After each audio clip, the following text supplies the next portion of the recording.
It's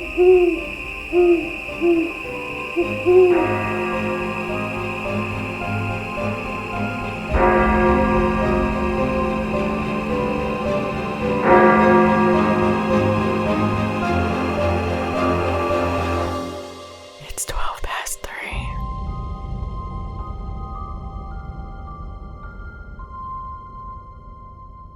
So we had heard some questionable reviews about that show about the Cecil Hotel on Netflix, Yes. but then we finally gave in and watched it. Yes.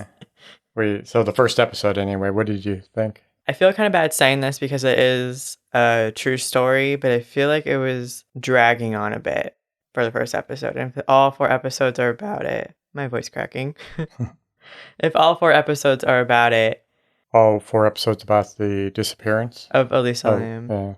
Yeah, that would be a problem if it's all about that. Then yes, they are definitely dragging it on. And again, I feel bad saying that because it is a true crime story and I want to be sensitive to the story, but... Well, I don't think you're disrespecting the story. It's just a matter of they're taking something that could have been told in an hour and dragging it on for 4 hours or whatever. Just so if they that's can the get case. Money, I'm assuming. Yeah. All the shows we see, it's like they drag on and on because they just... I did notice that there was a little bit of, they're telling about stuff that, they could have bypassed that. It wasn't that important to the story. But I didn't think it was too bad. No, I didn't think it was bad. I was just curious on how long they're going to drag it out for. Yeah. TBD, I guess.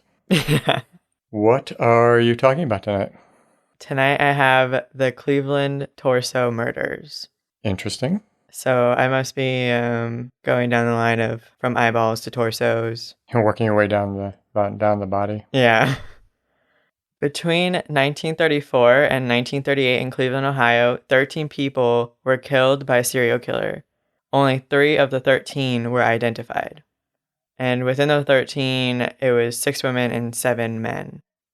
Wow, only 3 identified? Yeah. That's crazy. In September of 1934, a young man found the lower half of a woman's torso. The thighs were still attached, but amputated at the knees. She washed up on the shore of Lake Erie, just east of Bracknell. The skin was described as red and leathery, in which Cuyahoga County Coroner A.J. Pierce noted was due to some sort of chemical preservative on the skin. So they're preserving the body before they dumped it? That's what it sounds like. But it's just weird because it irritated the skin. Yeah. It was like all red and leathery. That's what they described it. Bizarre. Only a few other body parts were found in further searches. The body was a female in her mid-30s whom was never identified. The head was never found. She was referred only as the Lady of the Lake. 2 years later, when this killing was added to the official killing total, she became known as victim number 0. A year later was when the case officially began, and it was already in another part of the city, now the infamous Kingsbury Run. In September of 1935 is when 2 teenage boys discovered the decapitated, emasculated corpse of a white male at the base of Jackass Hill, where East 49th Street dead ends into Kingsbury Run. The body was nude, clean, and drained of blood. Rope burns appeared around both wrists. Coroner Pierce stated the cause of death was decapitation. The victim was identified as Edward Andrassy by fingerprints. He was a 28-year-old white male. He had an arrest record and frequented the Roaring Third, which is a police district. Crazy. Bizarre. Yeah, it gets more bizarre. Nearby police discovered a second body that was also decapitated and emasculated. It appeared to be covered in the same chemical preservative as the Lady of the Lake. It was a 40-year-old male that was never identified. He seemed to have been dead for at least a couple weeks. In January of 1936, a woman discovered half the body of a female victim that was neatly wrapped in newspaper and packed in 2 half-bushel baskets. The baskets were left along the Hart Manufacturing Building on Central Avenue near East 20th Street. 10 days later, everything but the head was recovered in a vacant lot near Orange Avenue. The cause of death was also decapitation. However, the killer waited for rigor mortis to set in before separating the rest of the body. Fingerprints identified her as Florence Polillo, a waitress, barmaid, and sex worker. At the time of her death, she lived at East 32nd Street in Carnegie on the edge of the Roaring Third. Well, you're right. It is getting more bizarre. It's Yeah. just crazy. Yeah. In June 1936, 2 young boys discovered the head of a white male in a pair of trousers early one morning in Kingsbury Run, close to the East 55th Street Bridge. Police found the body of the man in his 20s the next day. He was dumped in front of the Nickel Plate Railroad police building.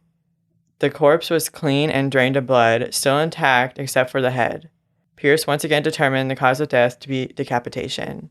Even though there was a fresh set of fingerprints and 6 distinctive tattoos on various parts of the body, police were still not able to identify the victim. A plaster reproduction of the man's head and a diagram of the tattoos were displayed at the Great Lakes Exposition of 1936. Over 100,000 people saw the death mask and tattoo diagram, but he was still never identified. So they displayed it there to try to get help from the public? Yes. Okay. It wasn't just a display. It seemed to be just for the help of the public. Okay. The original death mask and 3 others from the case are displayed at the Cleveland Police Museum. Really? So they do have that displayed. Wow. July 1936, a teenage girl found the decapitated remains of a 40-year-old white male as she was walking through the woods near Clinton Road and Big Creek on the near west side. The victim had been dead for about 2 months. His head and a pile of bloody clothing were found nearby. Based off the quantity of blood that seeped into the ground, the man was most likely killed where his body was found. Now, I think it's interesting that so far, most of the people finding the victims are teenagers. Yeah, that didn't even dawn on me, but maybe just because they're more curious than other people and they're out there, digging in areas that, other people just don't normally pay attention. That's true. Like with the basket or the baskets, I wouldn't look in that. Yeah. To be completely honest. September of 1936, while trying to hop on a train at East 37th Street in Kingsbury Run, a transient tripped over the upper half of a man's torso. During a search at a nearby pool, which was nothing more than a big open sewer, police found the lower half of the torso and parts of both legs. A diver was sent to make the recovery. There were over 600 onlookers, in which the killer could have very well been possibly among them. Wow, 600 people, that seems like a lot. Yeah, that just seems... It's interesting to me that people would want to see a body being recovered. Yeah, maybe they didn't have much to do back then. I guess that makes sense, but that's still... I don't know. Just seems like a lot of people. Yeah. Just for that. Even today, it seems like a lot of people. Yeah, I don't know. I mean, it's not like it's on social media back then. Yeah. Well, they didn't have TV either. I know. He was in his late 20s, and the cause of death was decapitation. Coroner Pierce noted the lack of hesitation marks on the body, which indicated a strong, confident killer whom was familiar with the human anatomy. The head was cut off with one bold, clean hit, causing the victim to die instantly. Identification was never made. Decapitation, so bizarre. You don't really hear that often. At least these days, I don't really. Yeah, from a serial killer. Yeah, I just... Or from any killer, right? Yeah. Well, it's just like an interesting choice. I wonder what the psychology behind that is. I'm waiting to find out if they ever catch the guy. I'm assuming no. I'll get there. Okay. With 6 brutal killings in 1 year, the police had neither clues nor suspects. The Cleveland Press, the Cleveland News, and the Cleveland Plain Dealer all reported the killings and lack of a suspect almost daily, giving the killer the nickname the Mad Butcher of Kingsbury Run. Giving in to pressure from Mayor Harold Burton, Safety Director Elliot Ness gets more involved in the case. Coroner Pierce calls for what the newspaper dubs as a torso clinic, which was essentially a meeting of police, the coroner, and other experts to discuss information and to profile whom could be responsible for the gruesome murders. It's interesting how newspapers, even back then, have their own little nicknames, like the Torso Clinic, or a meeting of them trying to profile. Yeah, they love their hooks. Yeah. I vaguely remember this story. I didn't know anything about any of the details. Yeah. But something related to Elliot Ness and when he was in Cleveland. Yeah, there's very interesting stuff about him based from this case. So I'm not going to try to pronounce their last names because I'm going to mess it up. but detectives Peter and Martin were put on the case full time. They'd move through the run and the Roaring Third, often dressing the part on their own time. By the time the case ran its course, the two interviewed more than 1,500 people, and the whole department had interviewed more than 5,000 as a whole. This would make it the biggest police investigation in Cleveland history. Wow. November's elections still had Harold Burton as mayor, but Coroner Pierce is replaced by the young Democrat Sam Gerber. Gerber's dedication to medicine, along with his degree in law, put him at the lead of the investigation. February 1937, a man finds the upper half of a woman's torso washed up on shore east of Bracknell. This time, the cause of death was not decapitation. She was already dead when that occurred. The lower half of the torso washed ashore 3 months later at about East 30th Street. She was in her mid-30s and once again never identified. A teenage boy discovered a human skull under the Lorraine Carnegie Bridge in June 1937. A burlap bag containing the skeletal remains was sitting next to it. The remains turned out to be a petite woman about 40 years old. Dental work allowed the unofficial identification of one Rose Wallace of Scoville Avenue. Police followed every lead they had, but it led nowhere. There were labor problems in the flats that summer, and the National Guard had been called to maintain order. A guardsman standing watch by the West 3rd Street Bridge saw the first part of Victim 9 in the wake of a passing tugboat. Police recovered the entire body, aside from the head, from the waters of the Cuyahoga River over the next few days. The abdomen had been gutted and the heart was ripped out, indicating a new type of viciousness in the approach of the killer. Victim was mid to late 30s and never identified.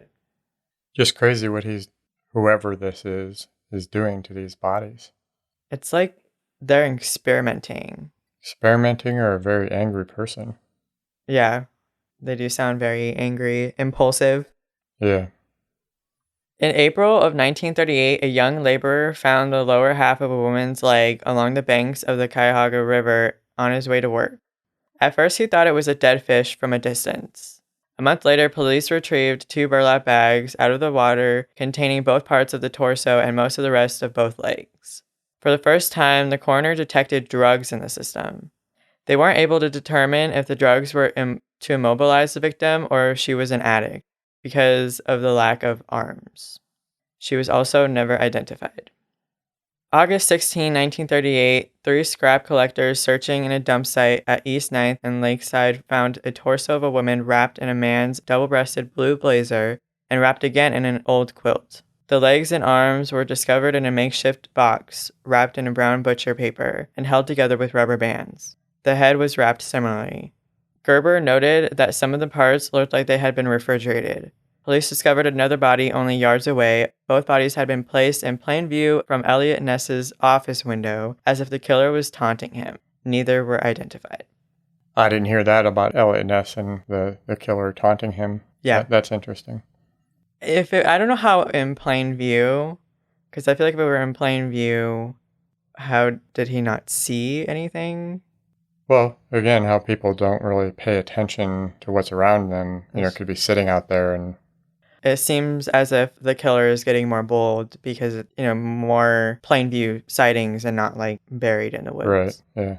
On August 18th, 1938, at 12:40 a.m., Elliot Ness and a group of 35 police officers and detectives raided the hobo jungles of the Run. 11 squad cars, 2 police vans, and 3 fire trucks went into a large cluster of makeshift shacks where the Cuyahoga River twists behind Public Square. They worked their way south through the Run, eventually gathering 63 men.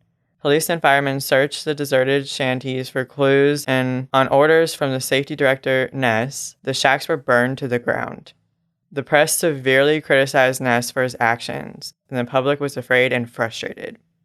Yeah, I was going to say, it sounded like a desperate act on Ness's part. Yeah. It's sad because you're burning down everything these people have. Yeah. Based off what evidence? Right. Sound like he's just lashing out. Yeah. Because he's angry because they can't figure out what or who this person is. Yeah. In July 1939, 52-year-old Bohemian bricklayer, and I'm going to skip his last name again because I'm going to mess it up, named Frank, was arrested by County Sheriff Martin O'Donnell for the murder of Flo Polio. Frank lived with her for a while. Further investigation revealed that he'd been acquainted with Edward Andrassy and Rose Wallace. So basically all the people who were identified. Hmm. His, quote, confession turned out to be a blend of incoherent ramblings and neat, precise details, as if he had been coached. Before a trial, Frank was found dead in his cell. He was 5'8" and had hanged himself from a hook only 5 feet 7 inches off the floor. Gerber's autopsy revealed 6 broken ribs that had been obtained in the sheriff's custody. No one believes Frank was the torso murderer, nor does anyone know why Sheriff O'Donnell did believe. Well, so what happened after he died? Were there more murders? Oh, sorry, you're getting to that? I just want to get to the end. I'm interested to hear what happened. Yeah, we're almost there. Okay. The Kingsbury Run murders remains one of the most baffling cases. Talks still go around as to who may have been the killer. Elliot Ness had a suspect who believed he was undoubtedly the killer. The suspect continued to taunt Ness for years after the killings. The official police records on the case were either lost, destroyed, or removed. So Ness was being taunted afterwards, so that implies that they killed the wrong person. Yes. Well, not killed the wrong person. They shouldn't have killed him, regardless of what he may or may not have done. But they definitely killed the person, and he was not apparently the killer. Yes. Although it is interesting that I had not seen the name of who Elliot Ness suspected it to be. Yeah, that's interesting. So he was taunting him, but were there additional killings? It was after the killings had ended. So is it possible that somebody who wasn't the killer was taunting him? I'm sure that is possible. Or maybe the killer just moved on to somewhere else? You know, they could have been taunting him for the fact that he burned down all those people's belongings and homes. Right. So it could have very well been separated from the actual killings. It was just odd that he would stop killing unless he wanted to throw them off. Yeah. Of course, he could have moved somewhere else. The lack of communication back then. That's very true. Killing somewhere else and nobody would have put 2 and 2 together. That is true. I'm curious to know if there's any way they can track that now. Yeah. But that is it. Well, that was gruesome. Yes, and a lot of information. A lot of dates, too. Yeah. Well, it's just a bizarre case. Yeah. I don't know. I've never been a big fan of Elliot Ness, so I can't say I've ever seen any of the shows or movies about him. So I don't know if that's ever been covered. I honestly have never heard of him until now. Before your time. Yeah, I'll have to plead ignorance on Elliot Ness. I remember the shows that were on, but yeah. I'll just have to plead ignorance because I never really paid attention to that. I'll say it was before my time. Yeah. Well, I would assume it's before your time, it being in the 1930s. Yeah. Yes, I'm not that old. Yeah. Alrighty, well, so previously we were talking about haunted bridges. Yes.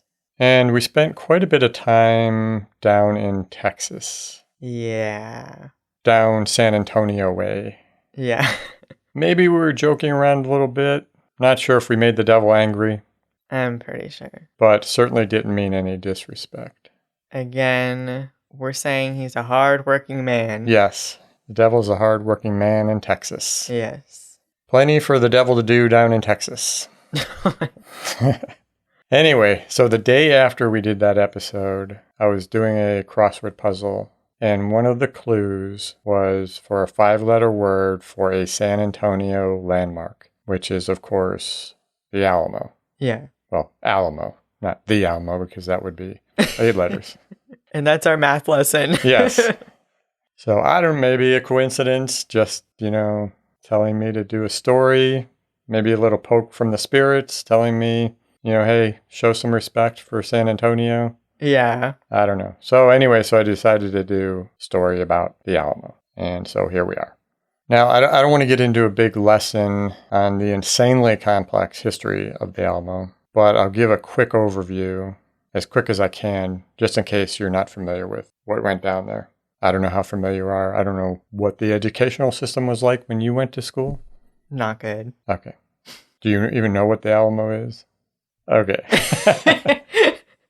No, I've heard of it, but you could freshen my memory on it. Yeah. I think that's where most people are. They've heard of it. So during Texas's War for Independence against Mexico, the Battle of the Alamo took place from February 23rd to March 6th of 1836. In December of the previous year, this is going to get a little boring, so I apologize, but I think it's important so you understand the history. In December of the previous year, a group of Texan volunteers led by George Collinsworth and Benjamin Milam captured the Mexican garrison at the Alamo, seizing control of San Antonio. So the Alamo was actually like a fort with various buildings. Like I said, the history is a bit complex, much more complex than that. But one of the buildings was a chapel, and that's the one that you most see in the pictures. It's actually the front of the chapel that was part of the Alamo complex, if you will. By February of 36, Colonel James Bowie and Lieutenant Colonel William B. Travis took command of the Texan forces in San Antonio.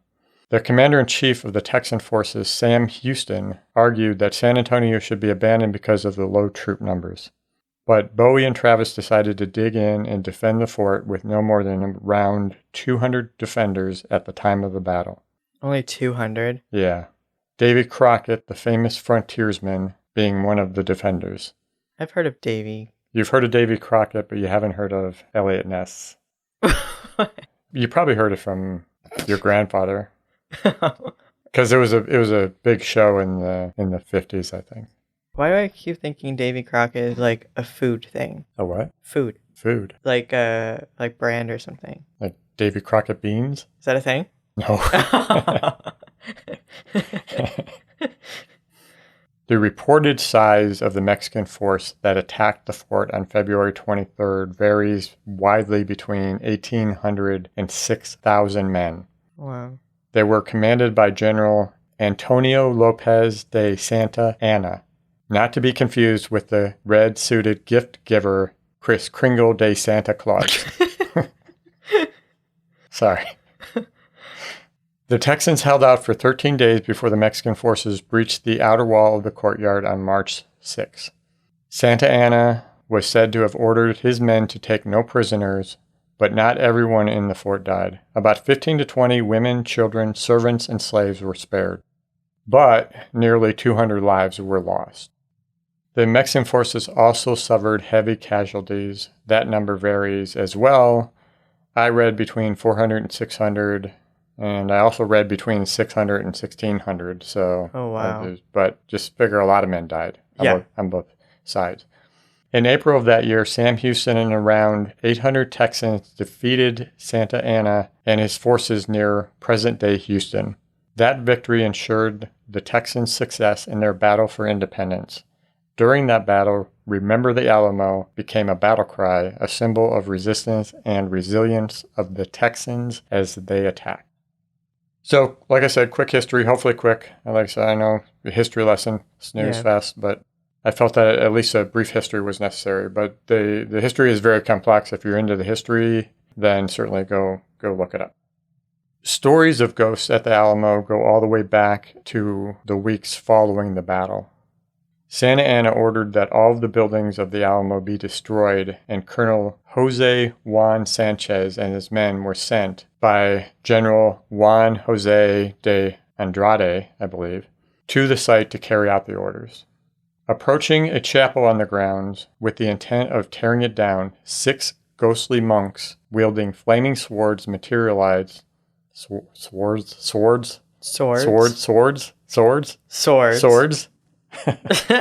Were you saying swords? Yeah, that's what I said. Swords. Well, it is spelled swords. And colonel is spelled colonel. Approaching a chapel on the grounds with the intent of tearing it down, 6 ghostly monks wielding flaming swords materialized before their eyes. The men retreated and reported back that they had been confronted by 6 diablos, or devils. So they were ghosts. I know you say ghostly, but ghostly to me can be very pale. No, they were confronted by 6 ghost monks. Okay. Wielding flaming swords, who said, "No, you're not tearing this place down." Yeah. Andrade wasn't happy, and he took some men to go destroy the building himself, only to be met by the same 6 diablos, but they received a warning to stay away from the buildings. So basically, that's the story of why the Alamo still stands, even though they wanted to tear it down. I'm surprised they listened. They seem so determined. Yeah. In more recent years, many visitors claim to see a young boy's face peering out of the high windows above the gift shop, windows that are not accessible to the public. Visitors have reported seeing two small boys, about 10 to 12 years old, tagging along with the tour groups. It is believed that they are the sons of Anthony Wolf, who were mistaken as combatants by the Mexican army and killed. There was one story about a tourist's young daughter who insisted a young Mexican boy about teenage years stood beside her the whole time they were in the Alamo. She said he told her about the battle and that he was there. He said he had been there a long time but could not go home. When her father asked who she was saying goodbye to as they left, she told him Jaime, the Spanish pronunciation for Jamie. Oh. She pointed him out to her father, but he could not see anyone, although she insisted he was right there. The site briefly served as a prison in the late 1800s, and the prisoners and guards reported seeing ghosts, one being a sentry that paced along the roof, and the prisoners would complain about being awoken by screams at night. Sounds terrifying, but also sad. Yeah. Tour guides and tourists have reported seeing figures materializing from walls of the buildings or hearing sounds of battle, ghastly screams, and haunting whispers. I read a visitor saying they saw a tall Mexican officer walking slowly through the building or on the grounds with his hands behind his back and shaking his head in apparent sorrow. He is believed to be one of Santa Anna's commanders, General Manuel Fernandez de Castrillon. These guys have long names. Yeah. Who opposed the final assault on the fort, saying it would be a bloodbath. So supposedly they see him walking through in despair and disgust at what had happened. Yeah, that's sad. Yes. The misty spirit of a woman is said to appear at night next to the water well near the church. There is more than just the ghosts of the Alamo in San Antonio. So I wanted to go over just a few of them. I mean, probably many, many more, because obviously San Antonio has been around for a while. So yeah. But the Menger Hotel, which is near the Alamo, was built in 1859 by William A. Menger, a German immigrant. It is a very luxurious hotel, becoming very popular and gaining nationwide fame. Famous guests, including General Robert E. Lee, Ulysses S. Grant, and Teddy Roosevelt, stayed there. Have you heard of them? Yes, I've heard of them. As with the Alamo, the Menger has a very extensive and interesting history that I won't go into, but they also have an interesting history of hauntings. So much so I was thinking about that I should do a segment on the hotel itself. Maybe I'll come back to that. Yeah. But for now I'll just mention one of the hauntings. Said to be one of the most cited ghosts is that of Sally White. She worked as a chambermaid at the hotel and lived just a couple of blocks away. Unfortunately, her common-law husband was a Class A asshole with anger issues. He apparently lost his temper often and took it out on Sally. After a huge argument, Sally took off, and while she was running down the street, her husband shot her 3 times in the back. Oh, wow. It took her 2 days to die from her wounds. 2 days? Yeah. The hotel paid for her funeral, and the receipt for the expenses is on display at the hotel. Wait, why are they putting it on display? Well, just to show that, that the hotel's history, I guess. Oh. That they had paid for her expenses. Sally is often seen continuing her work. People have cited her walking the hallways with an armful of sheets or towels, entering different rooms. One woman said she got out of the shower and entered her room to find a woman that she said she could see through. Sally sells she sells. Folding sheets at the edge of the bed. See-through or not, if I walked out of the shower into my room and saw someone in there, I would sheet my pants. Sheet my pants? Yeah, I was thinking of how I would feel if I walked out of the bathroom and there being someone. I mean, it's nice that they're folding. Yeah. I mean, you have to think that initially it would take a moment to register that they're see-through. Yeah. Right? But initially you just see somebody in your room. I would freak. Yeah. That's a no for me. The Menger is not the only hotel in the vicinity of the Alamo that is haunted. There is also the Emily Morgan Hotel, which was built as a private medical building in 1924. That might be an interesting one to look at too. Yeah. It was designed in the 1920s Gothic style that was common for skyscrapers during that period. So it had like the gargoyles and stuff. That's interesting. In the stone. And there is also the Hotel Indigo, which sits within the original grounds where the Alamo once stood. Probably circle back on that sometime. Maybe wait a while, because I think we've spent a lot of time down in Texas lately. Yeah. And probably should move on to some other states. Yeah, I feel like we need to give recognition to other states. Yes. Well, we were back in Ohio this evening. Again. Yeah, that's true. That's all I had. That was it. That was the story. Interesting. Very sad. Very sad. Yeah, nothing too exciting, but just wanted to give a little respect to San Antonio. Just want to give a little respect to San Antonio because obviously Texas has a very rich history. Yes. And San Antonio is a part of that. Anything else tonight? I don't think so. Great. And we'll just leave it at that. Thank you very much for joining us. Make sure to visit next week for more weird and creepy stories. Don't forget to follow us on Twitter and Instagram at 12past3 or email us at podcast@12past3.com. Good night. Good night.